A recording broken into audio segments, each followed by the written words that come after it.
ও আমারে বাগানের ভিতরে নিয়ে যায়। মেয়েটাকে জোর করে ওই জঙ্গলের ভিতরে নিয়ে যায়। আমি সিগ্রন ছাড়ছি, পরে ও আমার মুখ চিপা ধরছে, ধরানোর পরে আবার ফেলে দিচ্ছে। দেওয়ানোর পরে আমারে বলে আবার চিল্লন ছাড়লে তোরে আমি মারে ফেলাম। বিষয়টা শুরু করি সেই মুহূর্ত থেকে যখন ওই কিশোরীটা বাড়ির পেছনের দিকে যাচ্ছিল। সে জানতো না যে পাশের বাড়ির আশরাফ নামের একজন ইতিমধ্যেই তার উপর নজরদারি শুরু করেছে।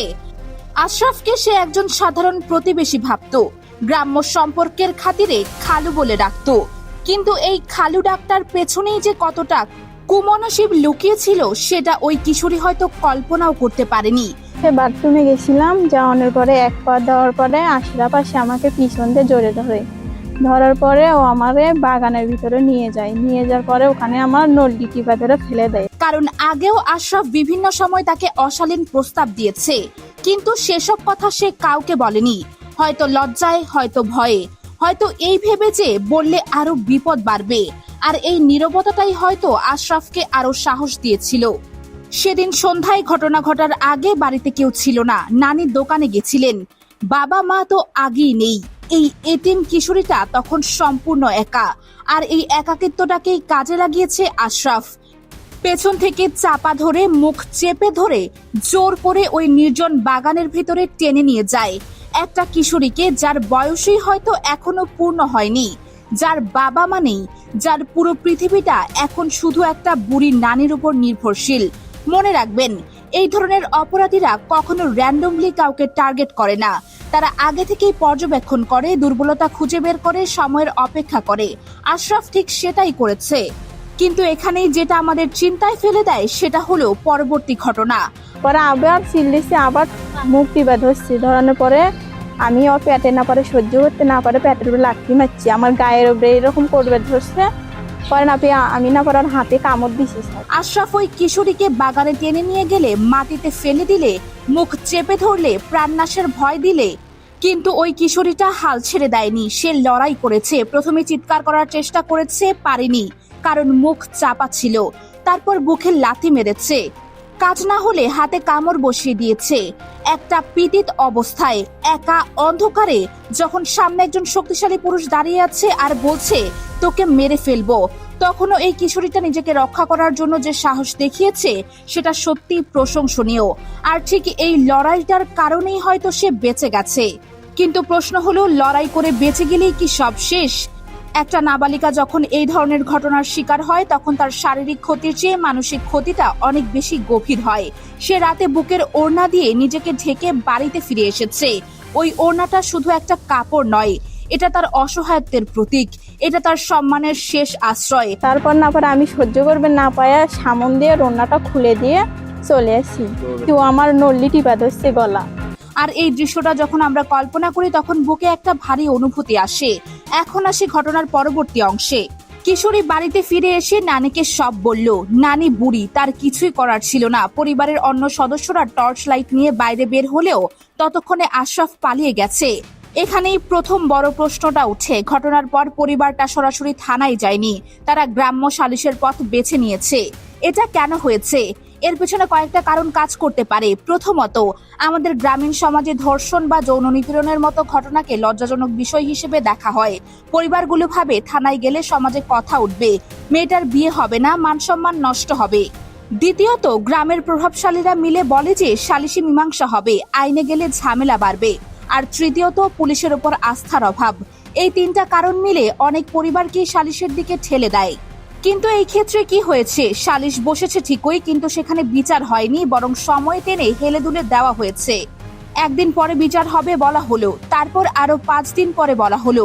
এই ধরনের টালবাহানা আমাদের গ্রামীণ সালিশ ব্যবস্থার একটা পুরনো কৌশল। অভিযুক্ত পক্ষ সময় কেন টানতে চায়? কারণ সময় গেলে সাক্ষীরা দূরে সরে যায়, প্রমাণ নষ্ট হয়, ভুক্তভোগী পরিবার হতাশ হয়ে পড়ে।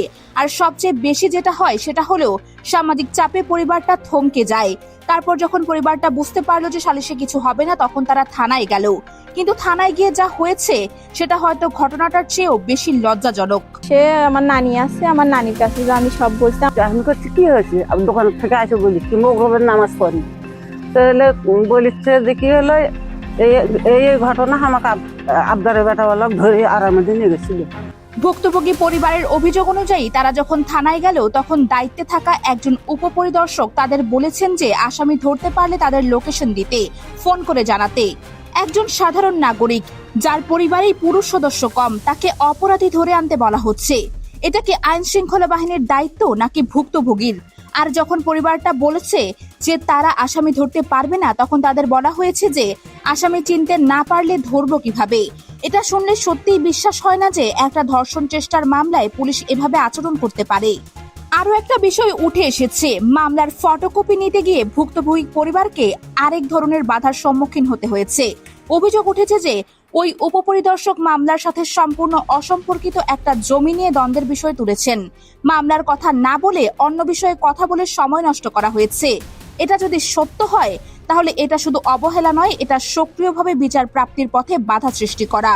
আর এই ধরনের ঘটনা যখন ঘটে তখন সাধারণ মানুষের মনে পুলিশ প্রশাসনের প্রতি যে আস্থার অভাব তৈরি হয় সেটা কয়েক বছরে মুছে যায় না। আইনের কাছে আশ্রয় নেওয়ার পরে, অভিযোগ দেওয়ার পরে আমাদের এটা কেস এন্ট্রি হওয়ার পরে এসআই আমাকে বলে যে আসামি ধরতে পারলে আমাদেরকে লোকেশন দিবা, ফোন করে আমাদেরকে জানাইবা, গাছের সাথে বাঁধে রেখে আমার কাছে জানিয়ে দিবা, আমি যে আসামি ধরে নিয়ে আসবো। গাইবান্ধার গোবিন্দগঞ্জে যেটা ঘটেছে সেটা কি আসলেই ব্যতিক্রম? না, এটা ব্যতিক্রম নয়। বাংলাদেশে প্রতি বছর হাজার হাজার নারী ও শিশু যৌন নিপীড়নের শিকার হচ্ছে। আর এই ঘটনাগুলোর একটা বড় অংশই ঘটে গ্রামগঞ্জে, যেখানে নিরাপত্তার অভাব আছে, যেখানে আইনের প্রতিক্রিয়া ধীর গতির, আর যেখানে সামাজিক কাঠামো ভুক্তভোগীকে আরো বেশি কষ্ট দেয়। আশরাফের মতো অপরাধীরা একটা বিষয় ভালোভাবেই জানে। তারা জানে যে গ্রামে ঘটলে সালিশ হবে, সালিশে দলবল থাকলে কিছু হবে না, আর থানায় গেলেও দালালি আর দেরিতে মামলা হবে। এই অনিশ্চয়তাটাই তাদের সাহস আরো বাড়িয়ে দেয়। আরেকটা দিক আছে যেটা আমাদের ভাবতে হবে, আশরাফ আগেও ওই কিশোরীকে অশালীন প্রস্তাব দিয়েছে। এর মানে সে প্রথমবার অপরাধ করেনি, এর আগেও সে এই ধরনের আচরণ করেছে, কিন্তু কেউ তার বিরুদ্ধে কোনো পদক্ষেপ নেয়নি। হয়তো ভেবেছে যে ছেলেটা তো প্রতিবেশী, কথা বলে দিলে ঝামেলা বাড়বে। আর এই নীরবতাটাই আশরাফকে একদিন ধর্ষণ চেষ্টায় যেতে উৎসাহিত করেছে। আমাদের সমাজে এই যে ছোট ছোট অপরাধগুলোকে ইগনোর করার প্রবণতা আছে, এটাই আসলে বড় অপরাধগুলোর জন্ম দেয়। ওই কিশোরের মামা ঢাকা থেকে ছুটে এসেছেন। তিনি রাত 12টার দিকে গাড়িতে বসেই গ্রামের লোকজন নিয়ে মিটিং করেছেন, কিন্তু তারপরও তাকে হতাশ হতে হয়েছে। তিনি বলেছেন যে থানায় তারা যা সত্য বলে এসেছে সেটা লেখা হয়নি, বরং মিথ্যা কথা লেখা হয়েছে। এই অভিযোগটা যদি সত্য হয় তাহলে বিষয়টা অত্যন্ত গুরুতর, কারণ একটা ধর্ষণ মামলা যদি থানায় ভুক্তভোগীর বক্তব্য সঠিকভাবে না লেখে তাহলে আদালতে বিচার পাওয়াটা প্রায় অসম্ভব হয়ে যায়। আর এটা যদি ঘটে তাহলে এটা শুধু একজন পুলিশ কর্মকর্তার ব্যর্থতা নয়, এটা পুরো ব্যবস্থার ব্যর্থতা। এখন ভবিষ্যতে কি হতে পারে? মিডিয়ায় খবর উঠেছে বলে হয়তো পুলিশ প্রশাসন কিছু পদক্ষেপ নেবে, অভিযুক্ত আশরাফকে গ্রেফতার করা হতে পারে, কিন্তু গ্রেফতার করলে কি বিচার পাওয়া যায়? আমাদের দেশে ধর্ষণ মামলার বিচার প্রায় বছরের পর বছর চলে যায়, সাক্ষীরা হারিয়ে যায়, ভুক্তভোগী পরিবার হয়রান হয়ে পড়ে, আর অনেক ক্ষেত্রে আসামি পক্ষ থেকে ক্ষমতা বা টাকার জোরে মামলা ভাঙিয়ে ফেলা হয়। আর এই মামলার ভবিষ্যৎ নিয়ে যথেষ্ট সন্দেহ আছে। তবে এই ঘটনায় একটা আশার আলোও আছে। ওই কিশোরীটা নিজেকে রক্ষা করার জন্য যে সাহস দেখিয়েছে সেটা অন্য নারীদের জন্য একটা উদাহরণ হতে পারে। অনেক ক্ষেত্রে দেখা যায় যে ভুক্তভোগীরা ভয়ে কিছু করতেই পারে না, কিন্তু এই কিশোরীটা প্রমাণ করে দিয়েছে যে শারীরিকভাবে দুর্বল হলেও মানসিক সাহস থাকলে লড়াই করা সম্ভব। আর এই লড়াইটা শুধু সেই মুহূর্তের জন্য নয়, এটা পরবর্তী বিচার প্রক্রিয়াও গুরুত্বপূর্ণ, কারণ একজন ভুক্তভোগী নিজেই লড়াই করেছে, তখন তার শরীরে আসামির আঙুলের দাগ, কামড়ের দাগ, আর এগুলো হলো সবচেয়ে শক্তিশালী প্রমাণ। শেষ কথা হলো, এই ঘটনা শুধু গোবিন্দগঞ্জের একটা একক ঘটনা নয়, এটা আমাদের পুরো সমাজের একটা আয়না। যে সমাজ একজন অপরাধী সালিশের নামে সময় কিনতে পারে, যে ব্যবস্থায় ভুক্তভোগীকে আসামি ধরতে বলা হয়, যে প্রশাসনে মামলার ফটোকপি দেওয়ার বিনিময়ে অসম্পর্কিত বিষয় তুলে ধরা হয়, সেই সমাজে ন্যায় বিচার পাওয়াটা সত্যিই কঠিন। কিন্তু প্রশ্ন হলো, এই কঠিনটাকে কি অসম্ভব বানিয়ে দেব আমরা, নাকি এই ঘটনাকে মুহূর্তের জন্য আলোচনায় রেখে পরের দিন ভুলে যাব? ওই অসহায় কিশোরীটা তো বলছে যে সে শুধু বিচার চায় আর কিছুই চায় না, কিন্তু এই সাধারণ দাবিটা পূরণ করতে কি আমাদের ব্যবস্থার এতটাই সময় লাগবে? এই প্রশ্নটার উত্তর আমাদের প্রত্যেককে নিজের মতো করে খুঁজে বের করতে হবে। আর হ্যাঁ, আপনাদের মতামতটা অবশ্যই কমেন্ট করে জানাবেন, কারণ এই ধরনের ঘটনায় নীরব থাকাটাও এক ধরনের অপরাধ।